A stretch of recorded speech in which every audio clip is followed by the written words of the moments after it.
Aujourd'hui, nous annonçons la mise en ligne d'une pétition, car nous voulons signifier au gouvernement que les producteurs agricoles doivent avoir accès à des programmes de sécurité du revenu qui répondent à leurs besoins. À l'heure actuelle, la financière agricole du Québec demande à des producteurs de faire un choix définitif d'ici le 1er juillet entre les programmes d'assurance stabilisation et les programmes d'Agri-Québec. On demande aux producteurs de choisir entre deux programmes. Pour plusieurs producteurs, cela signifie qu'ils n'auront plus accès à un programme de sécurité du revenu.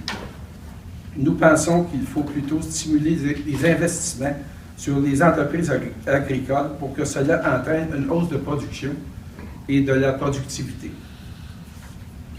Pour nous, il est essentiel que le gouvernement mette en place un programme d'appui au développement des entreprises agricoles et non tenter de les étouffer.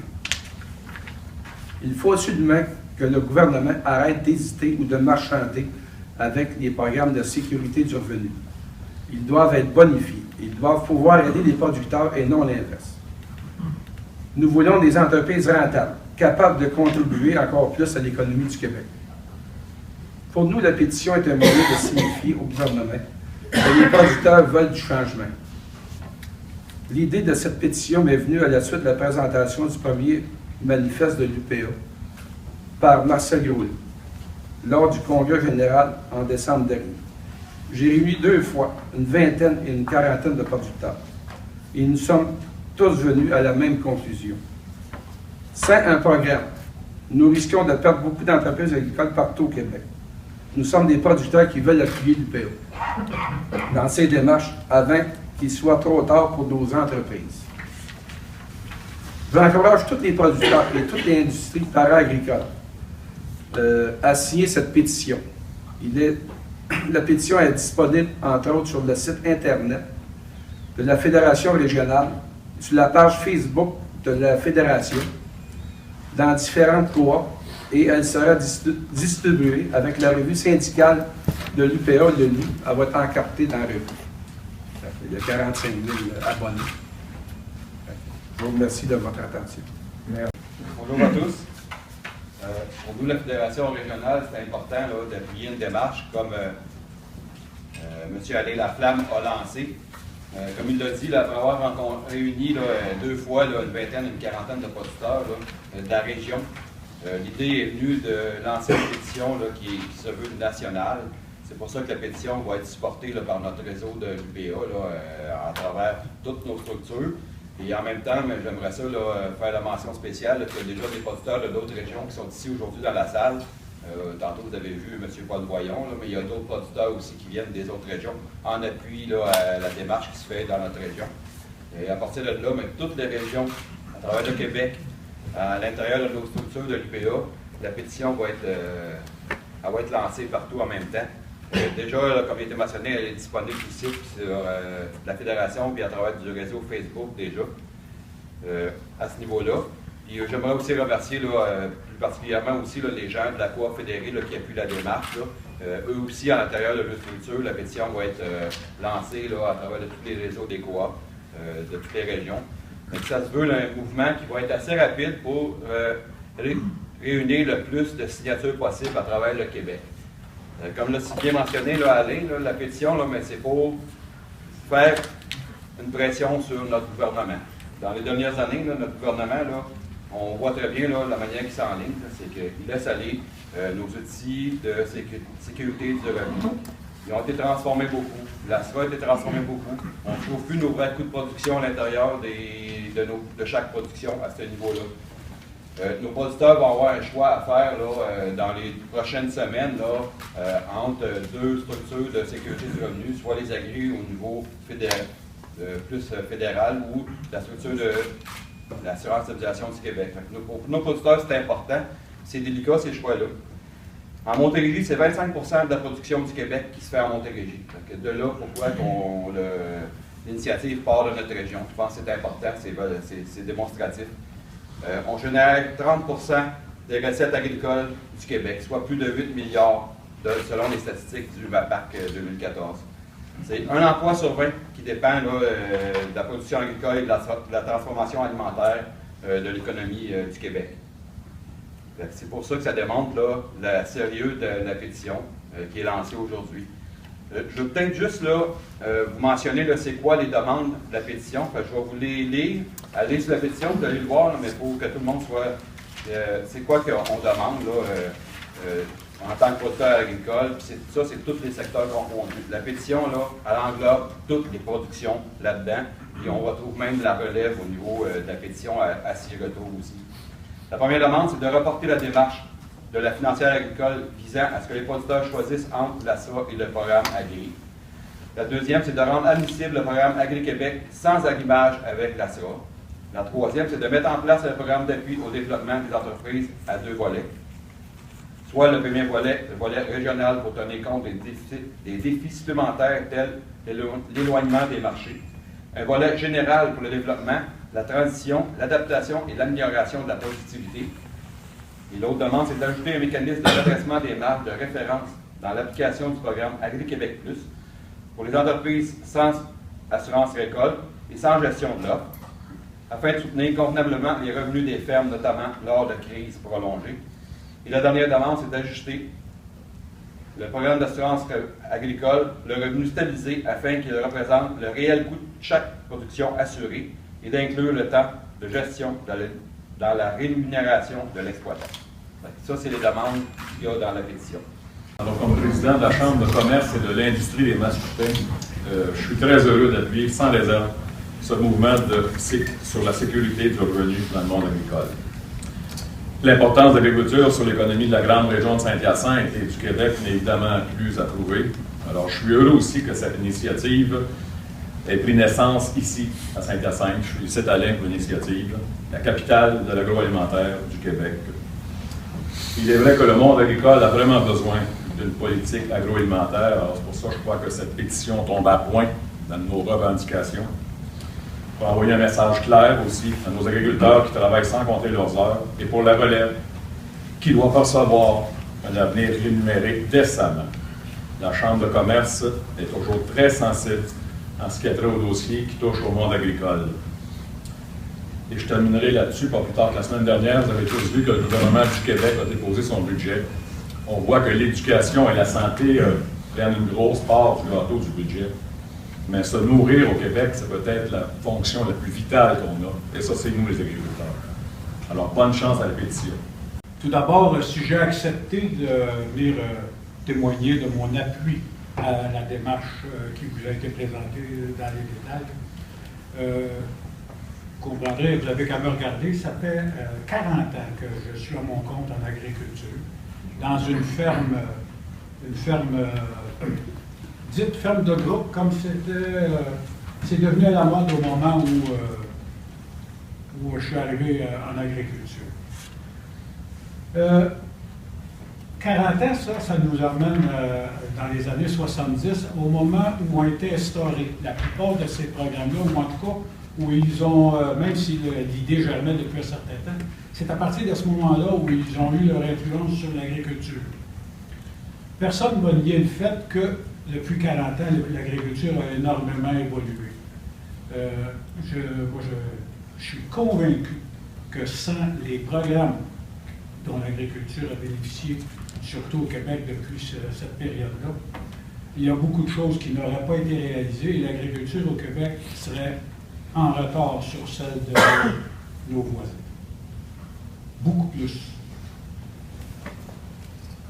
J'accepte l'idée que les programmes doivent évoluer, doivent changer. L'agriculture change, les programmes doivent s'adapter. Ce qui n'est pas acceptable, c'est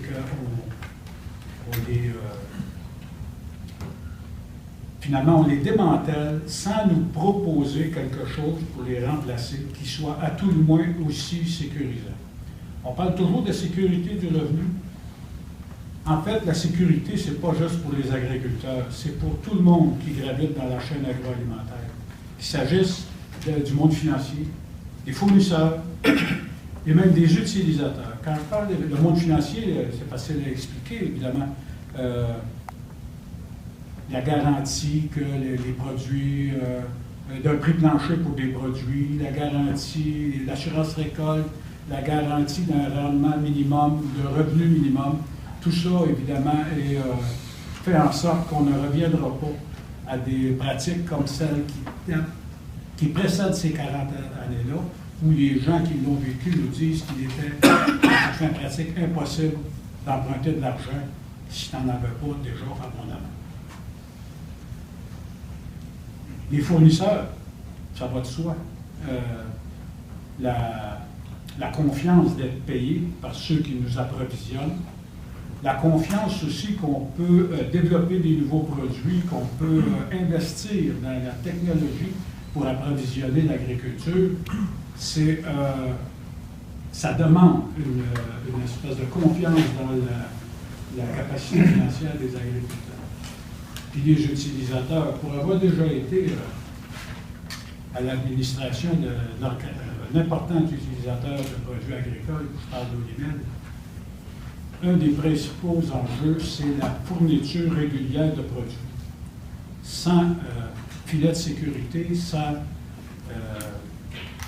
régularité dans le revenu des fermes, l'approvisionnement de ces usines-là devient aléatoire, donc très à risque.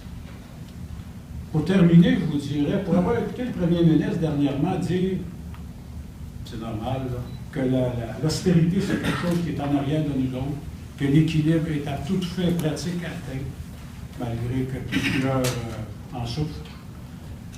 La prochaine phase, c'est la relance, la création d'emplois, finalement, le retour à la gaieté, si vous voyez ce que je veux dire.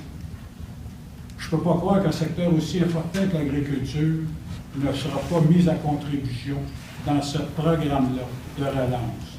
L'agriculture est tout à fait capable de fournir des emplois dans son occupation principale, mais aussi chez les fournisseurs et chez les utilisateurs de la production agricole. C'est, à mon avis, un des secteurs les plus porteurs pour supporter cette démarche-là du gouvernement. Et si nous sommes négligés à cet égard,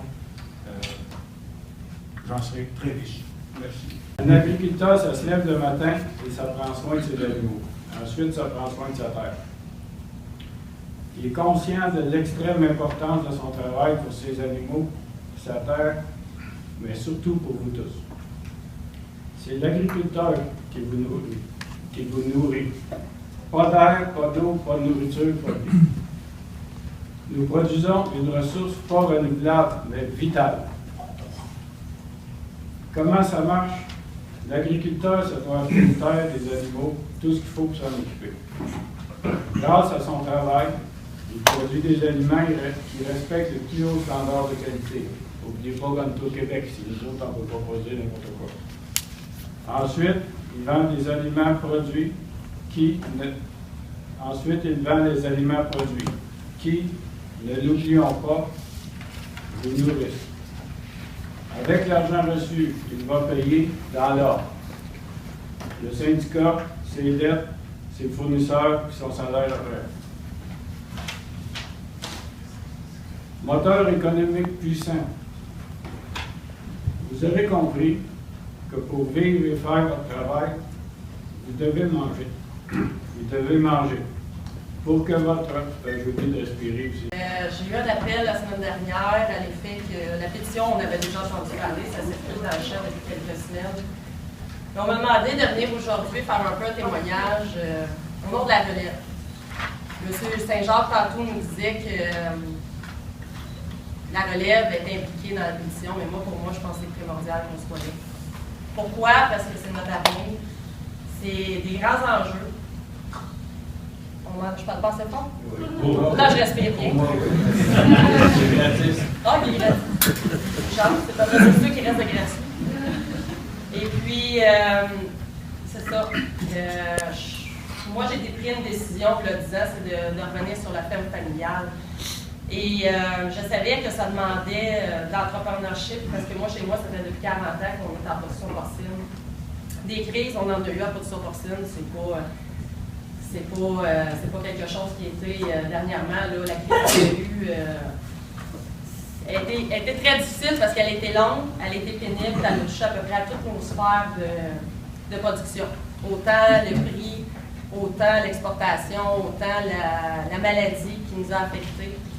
Puis, moi, chez moi, en plus, quand le gouvernement t'annonce que tu vas être coupé, que tu as à t'ajuster face à ça. Pour moi, chez moi, c'était les coupures qu'on a vécues suite à l'enquête de coûts de production en 2007 et 2012. Ça représente 30 à 40 000 par année chez moi de moins. À un moment donné, je me suis toujours dit, je voyais, quand je me suis impliquée avec mon père, un peu plus dans les années 2011-2012, j'ai dit, il va falloir un miracle à un moment donné. Puis j'ai pris la Bible, puis je me suis dit, on va essayer de trouver un miracle. Puis le seul que j'ai trouvé qui me convenait, c'était de la multiplication des pains. Faire plus avec un pain. Et ça ne peut pas durer longtemps, ça, cette histoire-là. On coupe, mais ça ne peut pas durer longtemps. Puis on a tous une vision. Quand on est dans l'agriculture, premièrement, on est des entrepreneurs, puis on a tous des visions. Puis quand j'arrive à chiffrer ma vision, j'ai confiance en ma vision. J'ai une vision dans les 5 prochaines années, dans les 10 prochaines années, dans les 20 prochaines années. Il y a le bien-être animal qui s'en vient pour nous et je pense que toutes les productions animales vont être touchées. Et c'est des sous énormes pour juste le bien-être animal. Là, je ne parle pas de transfert de ferme, je ne parle pas du reste. Là. Juste le bien-être animal, c'est des investissements qui vont demander beaucoup de temps. Et selon la revue scientifique qui est faite, ça n'augmentera pas notre productivité sur nos fermes. Ça, c'est un exemple que j'ai à vous donner aujourd'hui. Fait que pour moi, c'est inquiétant en tant que relève à 35 ans de me dire oui, je veux, oui, j'ai confiance, oui, je crois en moi. Mais je trouve que le gouvernement, lui, il ne croit pas en moi. Puis j'aimerais ça qu'il me lance des signaux pour me dire regarde, on va être là, on va t'aider. Moi, puis toutes les autres productions. Parce que c'est l'avenir. C'est l'avenir. Comme on disait tantôt, l'agriculture, c'est la base. C'est la base économique d'un pays, l'agriculture. Le gouvernement ne peut pas se permettre de fermer les yeux, d'annoncer des programmes dans tous les secteurs qui peuvent nous oublier. C'est la base de tout. Donc, c'est mon message aujourd'hui. Puis, je souhaite que la pétition, moi je suis pour, puis je vais l'appuyer.